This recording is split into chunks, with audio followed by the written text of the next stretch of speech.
ओम नमो भगवती वासुदेवाय। श्री कृष्ण और अर्जुन के संवाद, जो कि आगे चलकर भगवत गीता का एक प्रारूप बनकर सामने आए, वह उपजा कुरुक्षेत्र के युद्ध में से। अब कुरुक्षेत्र का युद्ध जो था, वहां पर पूरी कौरव सेना, पितामह भीष्म, गुरु द्रोणाचार्य, कृपाचार्य, कर्ण, दुर्योधन, दुशासन स्वयं और उसके अतिरिक्त बहुत से अन्य योद्धा, और पांडवों की तरफ से भी संपूर्ण पांडव और स्वयं श्री कृष्ण। ऐसे युद्ध में हमने देखा कि शुरुआती क्षण में ही अर्जुन को विषाद हो गया। परंतु क्या ऐसा पहली बार हो रहा था अर्जुन के साथ? क्या अर्जुन ने इन सभी महान योद्धाओं का सामना पहले नहीं किया था? और जब पहले किया था तो आप यह समझें कि अर्जुन अकेला था। अर्जुन के पास कोई सेना न थी और उसने स्वयं अकेले ही भीष्म पितामह, कर्ण, द्रोणाचार्य, दुर्योधन और अन्य महारथियों को, अश्वत्थामा भी जिसमें शामिल थे, अकेले ही परास्त कर दिया था। और यह युद्ध था विराट का युद्ध। आपने इसे सुना होगा, और यदि नहीं सुना तो आइए आज की चर्चा इस पर ही करते हैं। यह तो हम जानते ही हैं, पांडवों को वनवास और अज्ञातवास बिताना था। अज्ञातवास का अर्थ है कि इस समय के दौरान आपको कोई पहचान न ले, छुप कर रहना। अब कहने को तो यह है कि यह जो समय था, विशेषकर वनवास का समय था या राज्य को छोड़ने का समय था, तो यह समय पांडवों ने अपनी शक्ति को बढ़ाने के लिए प्रयुक्त किया। यानी वे नए नए लोगों से मिले, मैत्री संबंध बढ़ाए और इस दौरान स्वयं भी सिद्धियां प्राप्त करके शक्तियां प्राप्त की, और कौरवों के विशाल जो साम्राज्य था, उनकी शक्ति थी, उससे लड़ने के लिए स्वयं को तैयार किया। तो यह जो समय था जिसमें दुर्योधन भी अपने हिसाब से वो समझ रहा था कि शायद युद्ध संभव है जब पांडव वापस आएंगे, तो वह अपनी तैयारियां कर रहा था। उसके बारे में भी चर्चाएं हैं अलग से। परंतु माना गया कि पांडव स्वयं को तैयार कर रहे थे। परंतु अज्ञातवास एक ऐसा समय था जिसमें पकड़े जाने पर फिर वनवास की वही 12 वर्ष की अवधि और फिर उसके साथ 1 वर्ष का अज्ञातवास फिर भोगना होता। तो अज्ञातवास के समय विराट क्षेत्र में पांडवों ने शरण ली। युधिष्ठिर राजा के सहयोगी बन गए, अर्जुन जिसे श्राप था वह नारी रूप में विराट की पुत्री को संगीत सिखाने लगा। साथ ही साथ भीम रसोइया बने, द्रौपदी दासी बनी और नकुल सहदेव ने घोड़ों की देखभाल का काम संभाला। अब कहानी अलग तरफ जा रही है। हम सीधा सीधा अभी विराट युद्ध से ही इसका संबंध रखते हैं, क्योंकि हमारी यहाँ पर सीमाएं हैं कि हम थोड़े से ही समय पे प्रमुख बातें कर लें और समझ लें कि हमें इससे क्या समझना है और क्या हमारे को इस बात का या इस घटना का अपने जीवन के अंदर आत्मसात करना है। तो ऐसे समय में कौरवों को यह सूचना मिली कि विराट का सेनापति कीचक यह मारा गया। अब जो कथा है वो यह कहती है कि उसने द्रौपदी पर कुदृष्टि डाली, जिसके परिणाम स्वरूप भीम ने उसे मार दिया। तो उन्हें यह लगा कि क्योंकि कीचक एक बहुत भयंकर शक्तिशाली योद्धा था और उसको मारने का सामर्थ्य केवल भीम का ही हो सकता था।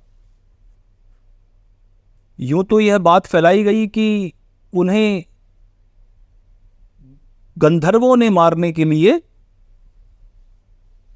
षड्यंत्र किया या फिर गंधर्व ने आके स्वयं मार डाला, परंतु संभावना थी कि शायद पांडव इस क्षेत्र में होंगे और इसी कारण कौरवों ने यह नीति रची कि एक तरफ से एक छोटी टुकड़ी भेजकर उन्होंने विराट नरेश को युद्ध में उलझाया। उस युद्ध में युधिष्ठिर, भीम, नकुल सहदेव वे सब शामिल होने चले गए। अब क्योंकि अर्जुन स्त्री के रूप में था तो अर्जुन वहीं रहा। उस समय में स्त्रियां सामान्यतः युद्धों में सीधे सीधे भाग नहीं लेती थी, यद्यपि वैदिक साहित्य में यह वर्णन है कि स्त्रियों ने युद्ध किए हैं, परंतु अर्जुन कथा के अनुसार वहीं रह गया। और जब यह पता लगा कि विराट नगर में अब कोई सेना नहीं बची, योद्धा नहीं बचा, तो तुरंत जाकर के इन सभी तमाम महारथियों ने विराट देश पर आक्रमण कर दिया दूसरी तरफ से। अब यह समय था कि वहां पर जो विराट के पुत्र थे, उत्तर उनका नाम था। जैसा कि होता है कि राजसी माहौल में राजा या राजकुमार थोड़ा बढ़ चढ़ के बात करते हैं, लोग उनकी बातों की वाहवाही करते हैं। तो वैसे ही उत्तर जो है वे अपने पराक्रम के विषय में लोगों से बात करते, लोग भी उनको कहते वाह आप तो बड़े पराक्रमी और महान योद्धा हैं। तो वे ऐसी ही बातें करते थे।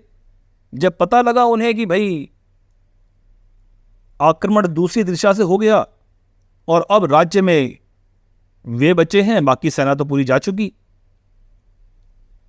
तो उन्होंने कहा कि मैं जाकर के युद्ध करूंगा। अब अर्जुन यहां पे उपस्थित थे, वे समझ पा रहे थे कि उत्तर की ऐसी स्थिति नहीं है, वे बहुत युवा थे और दूसरा अनुभवहीन थे कि वे जाके युद्ध करें। तो उन्होंने किसी भांति ये बात उत्तर तक पहुंचाई कि बृहन्नला, जो कि अर्जुन उस वक्त जिस रूप में थे, वह किसी समय अर्जुन की सारथी थी और वे उनकी सहायता कर सकती हैं। तो अर्जुन बृहन्नला रूप में विराट युद्ध के समय उत्तर के सारथी बनकर के निकले।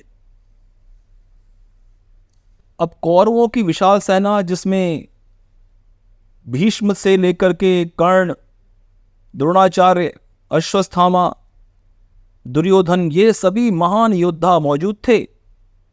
उनकी सेना और उनके पराक्रम को देख करके तो विराट के पुत्र की घेगी बन गई। वो वहां से भागने लगा। तो अर्जुन ने उसे अपना परिचय दिया और बतलाया कि वह ही महाबाहु अर्जुन है। और उसने कहा कि तुम युद्ध क्षेत्र से भागो नहीं, मैं इनका सामना करूंगा। तो अर्जुन ने जो उनके हथियार थे, उनका जो रथ था, दिव्य रथ, जो कहीं से उन्होंने छुपा लिया था किसी स्थान पर, वो वहां से प्राप्त किया और उसके बाद उन्होंने युद्ध किया। अब यहां पे जिस विषय पे हम आना चाह रहे थे वो विषय आ चुका कि विराट का युद्ध है और अर्जुन बृहन्नला के रूप में है। अर्जुन रक्षा कर रहे हैं विराट के नगर की या उनके साम्राज्य की, और सामने लगभग वही लोग हैं जिनसे लड़ने का सोचकर अर्जुन को विषाद हुआ। परंतु यहां वे उनसे लड़ने के लिए आतुर हैं। एक ही व्यक्ति दो समान घटनाओं में कैसे अलग अलग व्यवहार कर सकता है?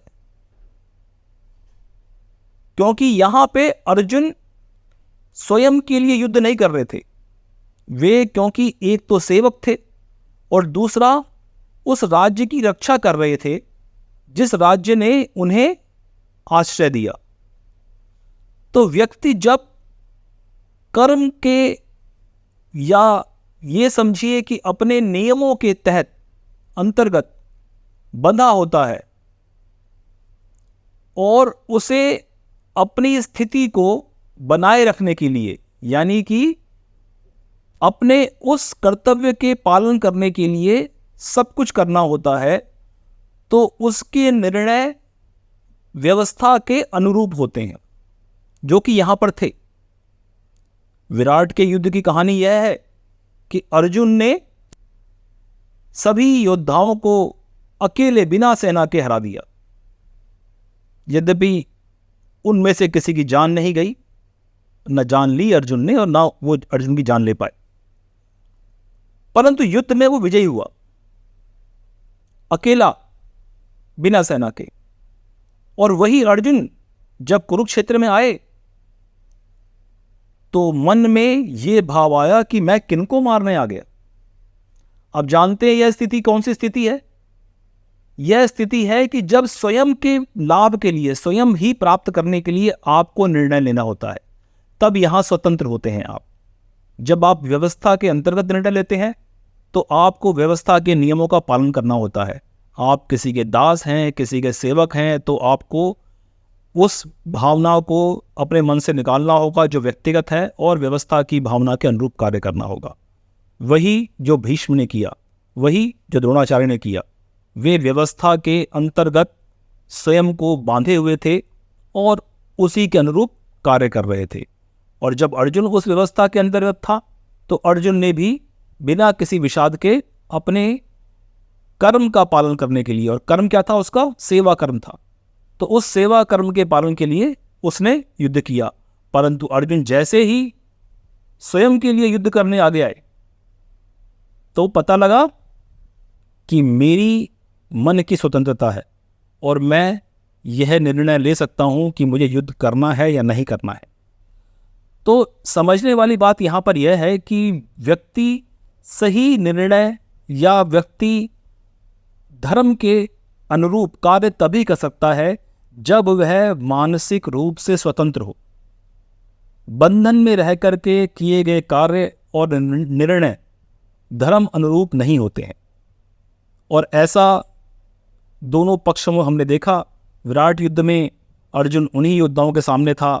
वहाँ पर वो क्योंकि सेवा में था विराट नरेश की, और क्योंकि वह इस प्रतिज्ञा से आया था कि वह उत्तर की रक्षा भी करेगा, और विराट की सीमाओं की रक्षा करेगा, इसलिए क्योंकि विराट देश ने उन्हें आश्रय दिया। और दूसरी जगह जब यह था कि स्वयं के लिए राज्य प्राप्त करना है और अब मुझे इन्हीं लोगों से लड़ना होगा या इन्हें मारना होगा, तो क्या मेरे पास यह एक,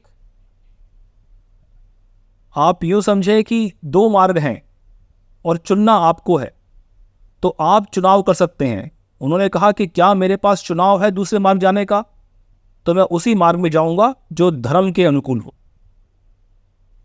तो स्वतंत्र निर्णय लेने पर ही धर्मपरायण निर्णय लिए जा सकते हैं।